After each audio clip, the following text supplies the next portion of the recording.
Ben, on a un débat qui s'en vient sur la laïcité au Québec. Là. Le projet de loi, à mon avis, on est à quelques jours que le gouvernement de la CAQ ne le dépose. C'est tout proche, tout proche. Mais l'hôtel de ville, puis on nous dit que c'est pas relié à l'hôtel de ville de Montréal. On nous dit que c'est un hasard. Il y a des travaux de rénovation qui s'en viennent à l'hôtel de ville de Montréal. On va déménager, un peu comme ils l'ont fait à la Chambre des communes. On va aller siéger pendant une couple d'années dans une autre salle. Et donc, quand on va revenir, on dit on a enlevé le crucifix. Il va aller dans un espace muséal. Il ne retournera pas dans la salle du conseil. Est-ce que la même chose sera faite à l'Assemblée nationale en parallèle, en marge du débat sur la laïcité? Le débat est vraiment lancé. Michèle Sirois est anthropologue, coordonnatrice au Rassemblement pour la laïcité. Bonjour, Mme Sirois. Bonjour.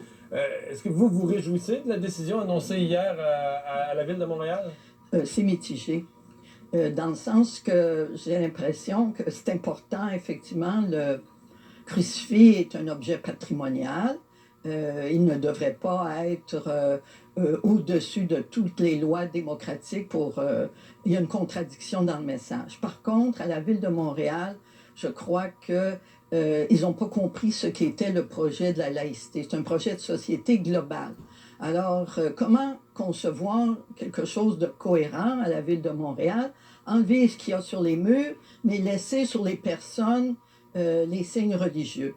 Alors que M. Legault semble aller vers, je pense maintenant, vers une meilleure voie, c'est-à-dire avoir une cohérence dans un projet de société qui date de la Révolution tranquille, en fin de compte. Ouais. Donc, il y aurait une cohérence, donc, à dire on enlève le crucifix du lieu où se prennent toutes les décisions, en parallèle du fait que sur les personnes en autorité, on ne permet plus non plus les signes religieux. Vous auriez l'impression qu'on agit plus en cohérence. Les personnes en autorité, mais aussi les personnes qui votent les lois. Des personnes qui voteraient des lois pour enlever des crucifix, mais avec elles-mêmes auraient... Oh, vous êtes même pour les personnes qui siègent dans le Parlement? Oui, monsieur. Les défenseurs... Parce que c'est vrai que les signes religieux sont permis... Mais oui, il y a des candidats qui peuvent porter des signes religieux. Il n'y en a pas encore d'élus, mais on pourrait s'en aller vers là. Donc, mais ça, c'est un autre débat. C'est-à-dire, d'abord, une loi sur la laïcité, qui suit notre projet de société depuis les années 60, un projet global, et non pas à la pièce, puis surtout pas tronqué, enlever un crucifix, ne pas enlever le restant. Alors donc, d'abord voir la loi sur la laïcité, et après voir à la question de l'Assemblée nationale. Vous avez mentionné, tout de suite dans une des premières réponses que vous m'avez données, vous avez dit que c'est un objet patrimonial. Parce qu'il y a aussi tout ce débat sur qu'est-ce qui a un caractère fondamentalement religieux, qu'est-ce qui est patrimonial? Parce qu'évidemment, notre histoire, les 2 siècles qui ont précédé la Révolution tranquille, on a donné à tous nos villages, quasiment à toutes nos rues, des noms de saints. On a au cœur même de notre drapeau, il y a une croix centrale. Comme beaucoup de pays du monde, cette croix-là n'est pas un hasard, elle n'est pas un accident. Il y en a une immense pour Montréal, il y en a une immense sur le Mont-Royal. Il y a d'autres régions qui ont... On va la passer où, la ligne? Il y a des gens qui disent ça n'a pas rapport, on enlève à l'Assemblée nationale, on n'enlève pas d'autres, mais il y a des gens qui disent, ben non, si on commence sur ce chemin-là, on va... Tout ce qui est patrimonial mais religieux, on va le redessiner. Il y a quelques années, on faisait dessiner dans les écoles des nouveaux drapeaux du Québec aux enfants, des drapeaux laïques. Mais il faut admettre, effectivement, que c'est un objet patrimonial. Mais tous les objets patrimoniaux ne sont pas à l'Assemblée nationale. Il faut le mettre à un endroit où est-ce qu'on va l'expliquer, l'histoire, l'importance, mais il faut se rendre compte qu'on l'a mis à une époque, en 1936, où le premier ministre Duplessis voulait marquer qu'on était une province catholique, où il y avait une alliance avec l'Église. C'est une époque révolue. Dans le Québec moderne, les représentants de l'État ont enlevé leurs signes religieux.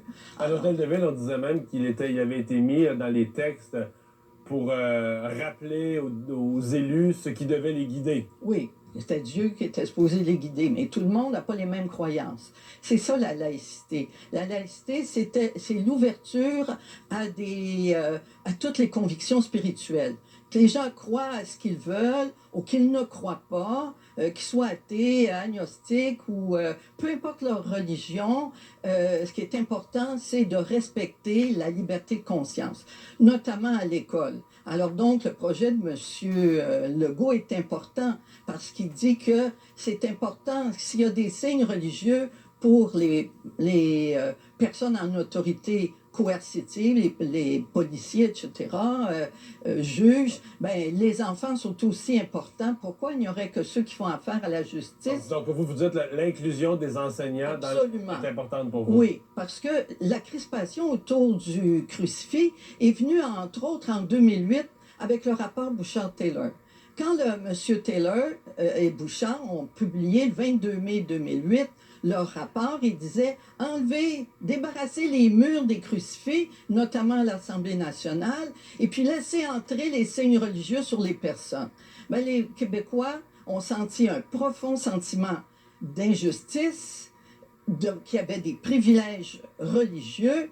Alors, si on ne veut pas créer du ressentiment, si on veut une paix sociale, il faut pas une laïcité à deux vitesses, c'est-à-dire les personnes, les citoyens, les enfants sont aussi importants.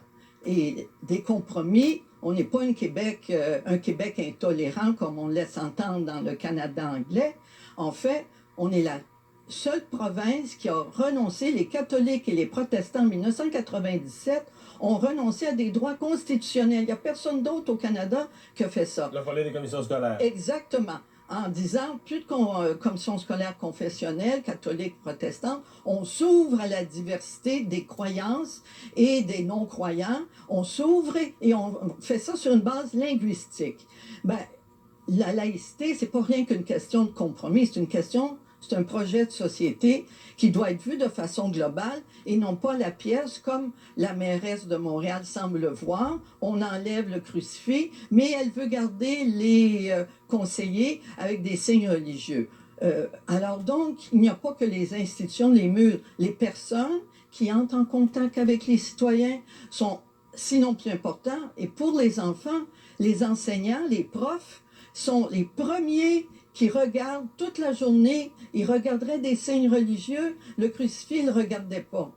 Alors, si la Commission des droits de la personne en 1999 disait que le crucifix est attentatoire à la liberté de conscience des enfants non catholiques, les signes religieux aussi sont attentatoires, encore plus parce que les enfants les regardent. On regarde plus l'enseignant que la décoration au mur. Ouais. Bien sûr. Madame Sirois, merci de nous avoir parlé aujourd'hui. Merci beaucoup. On va faire une pause. On parle nutrition au retour, les fruits et les légumes, mais surtout de la présence de résidus de pesticides sur ceux-ci.